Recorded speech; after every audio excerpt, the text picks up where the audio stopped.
So I want to follow up on that, but before I do, I just want to let the audience know we are going to allow a little bit of time for question and answer. So I want to follow up on Brian's point, but then in just a couple minutes, we have two microphones on the side. I'll be opening up for about 15 minutes of audience questions. But you know, what you just said got me thinking, because while you're talking about a very theoretical kind of problem, they're very practical kinds of technological problems that seem to hang around and hang around and hang around, and we don't have definitive answers to them. I think something as simple as can we build a practical electric car, which seems like it's the most mundane question in the world. Battery technology is depending on how you define it 200, 300 years old. Batteries are everywhere, and yet nobody, it's this multi-billion-dollar open question of, does anybody, can you build a car that that runs on electricity that people want? Now, John, you've jumped in on some of these questions where there's some fundamental uncertainty, not so much because we don't understand the theory or the technology, but we don't understand actually whether it's good enough to be useful. Right. I feel like that's, in some ways, that's another sort of important thing that filters, the crazy from the brilliant. There are many things that are brilliant ideas, video phones, flying cars, space planes, things that jetpacks, things that we've talked about for years that turn out to be, maybe practically possible, but sure, but not really useful. So, do we actually have a good system for filtering those things out? Yes and no. we have capitalism, which sort of people fail and go bankrupt. When Shelley and Mikhail were talking a bit about sort of probably had a bit more of a positive take on good science, and I think I certainly don't pine for the past in the old Bell Labs. I think we have a more distributed system now of innovation that works really well in some respects. But I was also thinking too, back in, I think it was 2007, I was out in California for many weeks for the New York Times Magazine, and I was covering a lot of the funding that was pouring into some green energy startups at the time. And this was a very heady moment for venture capitalists at the moment, and they were putting tons of money into some absolutely crazy, absolutely brilliant ideas. And I would go to these meetings that were so off the record, the people wouldn't even tell me the name of their company. We'd be meeting them in the side. Did they put a bag over your head? It was almost like we'll blindfold you, drive you off the side of the road in Cupertino, and we'll tell you about our supercapacitor that is, it's going to change the world, and it became a pattern. But a lot of these ideas were just fantastic, and it was really exciting. But without saying that it wasn't that there was a naivete out there, but there was very much an optimism that the policy would elicit the technology, that there would be a price on carbon too, that other things would fall into line, that there would be a kind of path that we would take, a logical path towards making a lot of these ideas happen. Certainly there was never the anticipation that all of them would work, but that some of them, some were battery technologies or fuel cell technologies, but that they would be workable. And I think now, a lot of that is dubious. Certainly the failure rate's very high. Certainly we don't have a kind of policy, although we do have ARPA-E, which is a great program that's done some really nice work in sort of taking the DARPA model and applying it to energy. But now I've taken us way off the subject. I'm sorry. No, but I think that's actually, I think that's very much at the core of the topic, which is that there are we all sense that there are problems around us that have solutions, that there are people out there who have ideas, and that there's often, it seems like sort of a weird barrier between things that seem very solvable and the incredible difficulty of actually solving them. Sure. And I think as we heard a number of different aspects of that, of the difficulty of the people who have the right perseverance, being able to get the right funding, being able to make the right connections, being able to assemble the right group of intellectual capital. I'd like to throw things open to audience questions, because and I think under the theme of crazy or brilliant, it's sort of you can go as crazy or brilliant as you like with the questions here. This should be a wide-ranging conversation. Does anybody want to throw some questions to our panel? The money aspect of the system, is it more of a limiter of brilliant ideas holding them back, or is it more of a filter of the crazy ones, keeping them from wasting people's time or money? I guess does money do more to weed out the crazy, or does it weed out a lot of the brilliant as well? Well, it depends on whether it's to fund basic research or to fund the development of some technology towards some business purpose. Okay, so you'd have to differentiate the two. If I go back to those long time ago days when I had to raise money for my laboratory, and either let's say I taught at SUNY Stony Brook, and suddenly I had to maintain. I got a grant, and then now I have to get maintenance money to maintain my equipment. I had all kinds of ancillary needs for money. That was tough, and I had to go out there and compete with a small community to raise money. It certainly was a limiter, and I had to become very good at raising money, not necessarily doing science, but I'd have to project that. It's a little different when you're going out to build something that involves a profit at the other end and the opportunity for people to profit monetarily, as we said in capitalism, from what your efforts are. The convincing has to do with a focus on that. And the sooner you go out with a great idea to test it against potential customers and people who fund you, the sooner you're going to find out whether this really is going to fly or not. And so I recommend people who do that right away. I happen to advise some of the people at Stern and NYU and Polytechnic, and they have a process there to really get involved, come up against each other with business plans very immediately, even with really new ideas. And it really hones down the ideas to things that have feasibility and will make it. And also hones the teams. Can they survive? Do they have the perseverance you're talking about and the ability to continue to progress and try to raise money and despite everything else going on?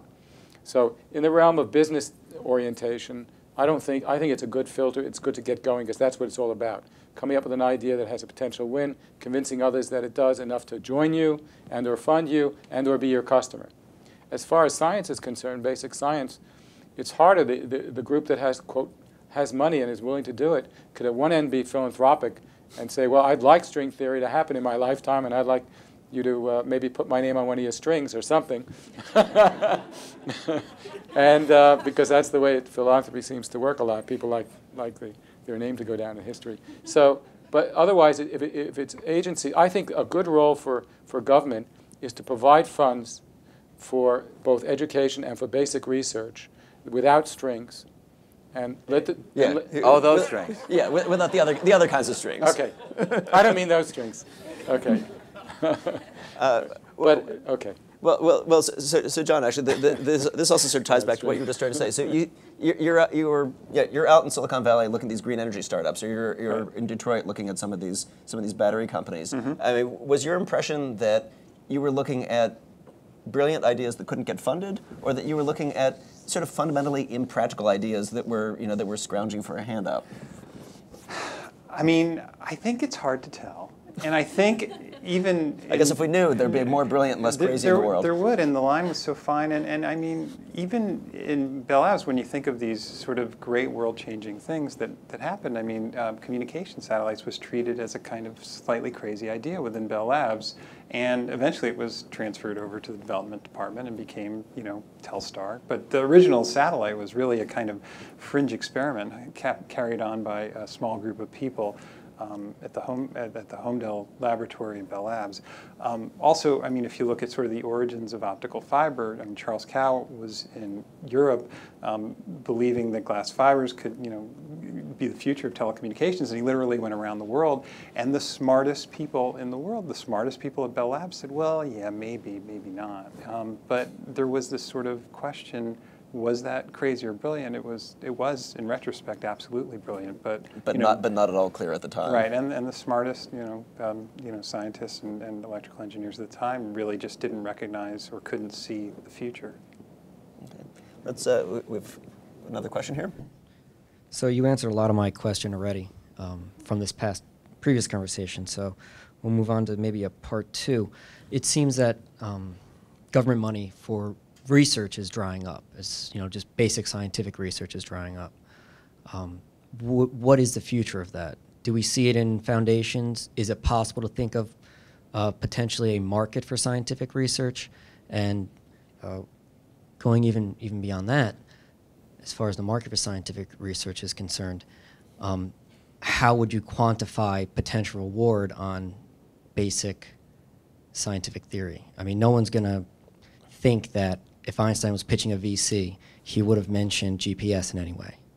So what is the future, say, of investment in scientific technologies based on basic theory? Is there a future for theoretical research without government support, basically? Yeah, is there possibly a market for it potentially, or where would that money come from? Is there a market for string theory? I have no idea. I talk about things I know something about, so I'll leave that to others. Although, you also, when you're wearing one of your other hats, you run the World Science Festival, which is a public awareness of science project, yeah, and which does attract a lot of funding and which attracts a lot of public support. I mean, it's an indirect kind of answer. Yeah, I mean, but the only answer I'd really give is the reason why I'm not offering an answer to the original question is because the hypothesis is one that I don't think that we need to face. If you are able to excite the general public about science at a very basic level, then people won't allow it to dry up. They will ultimately rise up and say, this is vital to what we do, that we have people who try to push the boundaries of understanding. So the real answer that I give is I do everything that I can to avoid the hypothesis on which the question was based. And I don't think that we will ever face that. I will say, obviously I'm not coming at this even remotely unbiased, since the whole premise of Discover Magazine, the whole premise of what I do is that there is an incredible public service and a public enthusiasm for basic knowledge in addition to the applied benefits. But every time I hear people talking about government is terrible at this, government is terrible at that, government is wasteful at this, government is wasteful at that, the fundamental advancement of scientific knowledge is, to me, one of the noblest and one of the most effective things that the government does. And when you look at what a tiny portion it is of the budget and the impact that it has on not just our intellectual lives, but really the totality of how we experience the world, it strikes me as that is. It's such a core of the soul of what government is capable of. Yeah, so to make the link a little bit stronger, right? I mean, all of the wonderful stuff that we've been hearing about over there, I trust you'd all agree, it all arose because of quantum mechanics, right? So quantum mechanics, this esoteric sounding subject in the 1920s and 1930s, trying to understand this structure of the atom and the way electrons evolve in time, it's felt very distant from everyday life, very distant from anything that perhaps government should be funding if it's funding things that actually make a difference to our lives. But then 80 years later, the fact that we have cell phones, the fact that we have all sorts of medical technology, the fact that we have personal computers, the fact that we have lasers, it all comes from this basic understanding of quantum physics. So I think when people recognize that, when they recognize that the basic research, it doesn't just enrich the intellectual life, which I think is absolutely vital, it changes our lives over timescales that maybe decades, maybe longer, but ultimately it does. So yes, it has a huge impact in a very real sense. So for that point, we need better public relations in that. Now, that's why we're here. Right, and that's what it's about. I mean, we need to have public relations and support education, because the more educated the populace becomes from the kids on up, the more enthused they become and passionate about trying to do and learn things, the more hypotheses, gee, what do you think if, or what if that? That's what we have to regenerate. And also respect for the person who's a teacher and a scientist. It's much more than people who go to Wall Street and collect a big paycheck. Well, and I say this all I say this all the time when people say, people ask me, should I use paper bags or plastic bags? It is important to change my behavior about this or that. And I tell them, look, the best thing you can do is write letters to your congressional representatives and be active in politics. Support the people who are supporting pro-science policies. write letters against the people who are opposing science policy.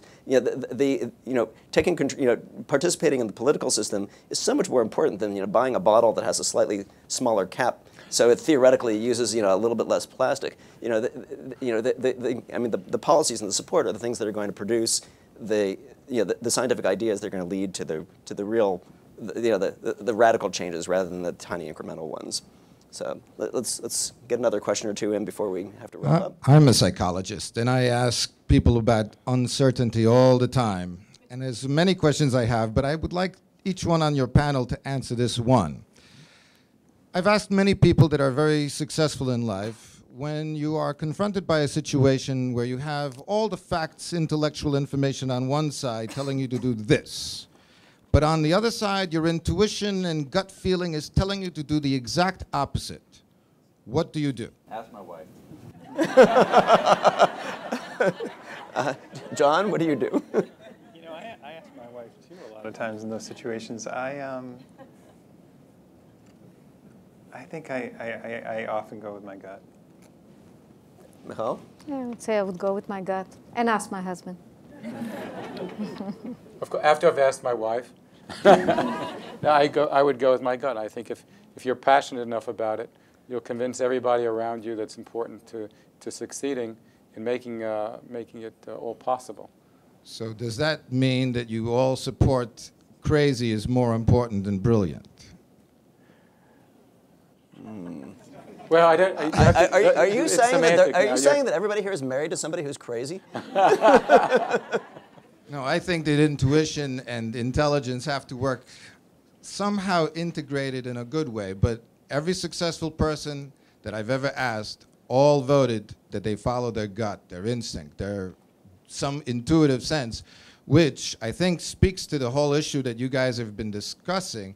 What is uncertainty and how do we control it in this world?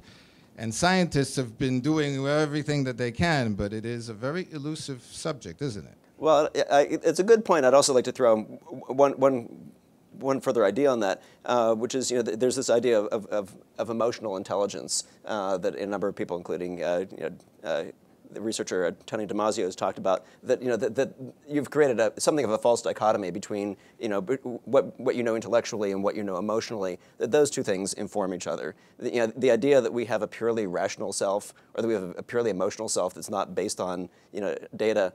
I think it's sort of contrary to the way that the human experience is and the way the human brain is wired. So I think those things are always talking to each other, and maybe our spouses have a little better perspective on that than we do. But I think that the dichotomy is false for another reason too, because if all the facts that are relevant to a given issue truly are saying that you need to go in this direction, then you would be crazy. But the real issue you're raising is when you don't have enough facts. You have some that may point in that direction, but there's such uncertainty, the very word that you use, and it's in that uncertainty that there are other facts that you don't yet have a handle on, and you have a sense about those, and that's sufficient to push you in the other direction. So it's not just emotion versus facts and intellect, it's having incomplete knowledge. And what do you do with incomplete knowledge?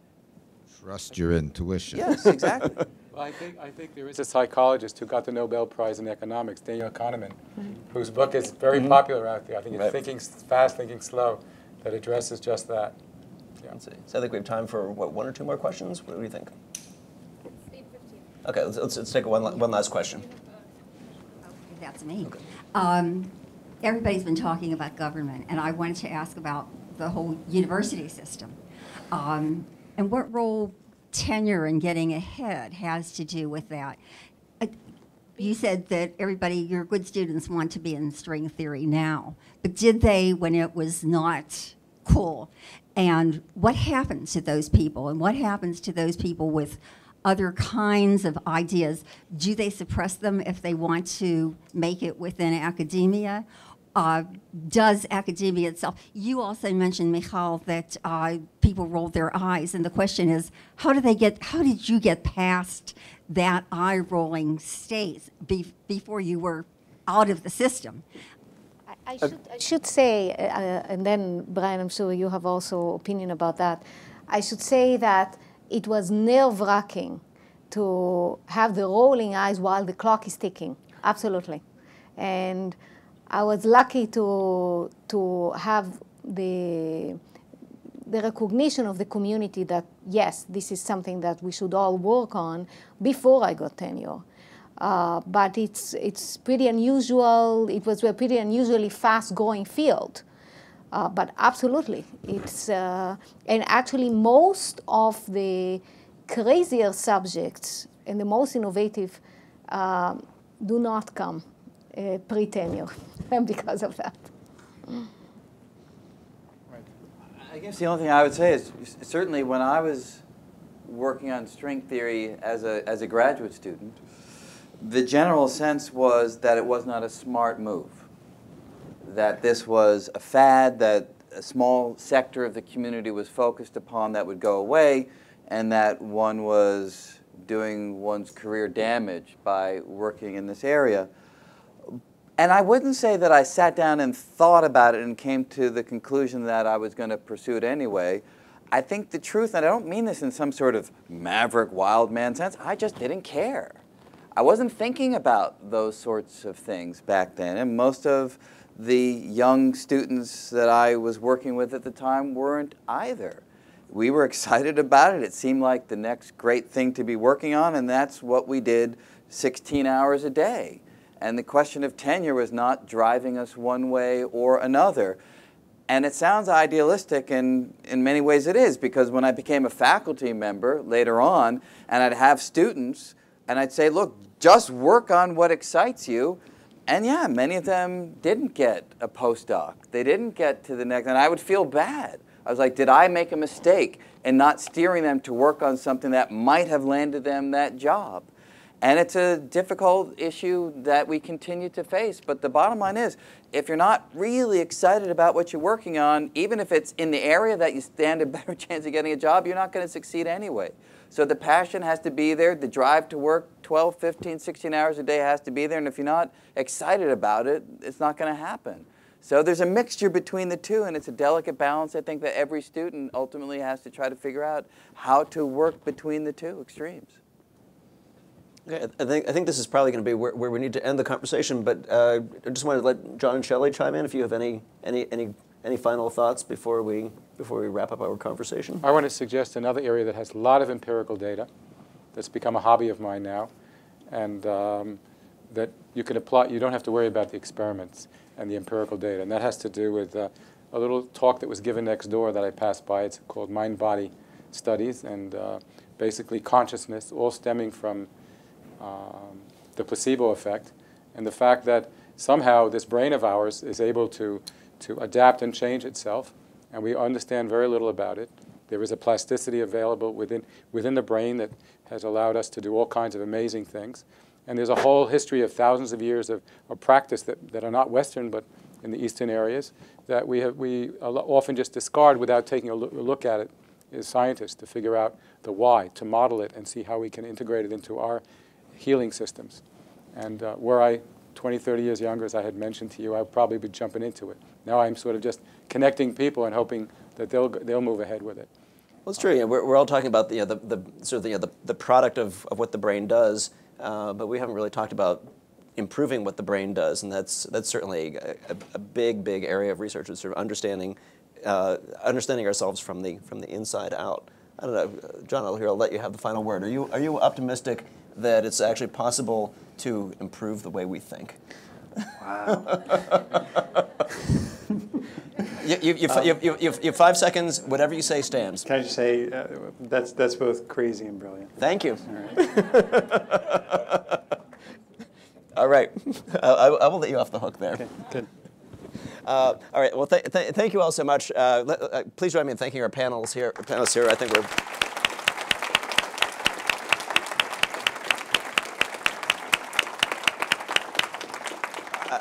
Thank you, obviously, to the New York Academy, to the Research Corporation for Science Advancement for making this event possible. Especially thank you all for coming here. And if you take one thing away from this evening, I hope it would be to be to be more involved in supporting the process, supporting the bulwark that underlies all the things we've been talking about here. So thank you all for coming, and of course watch for this event.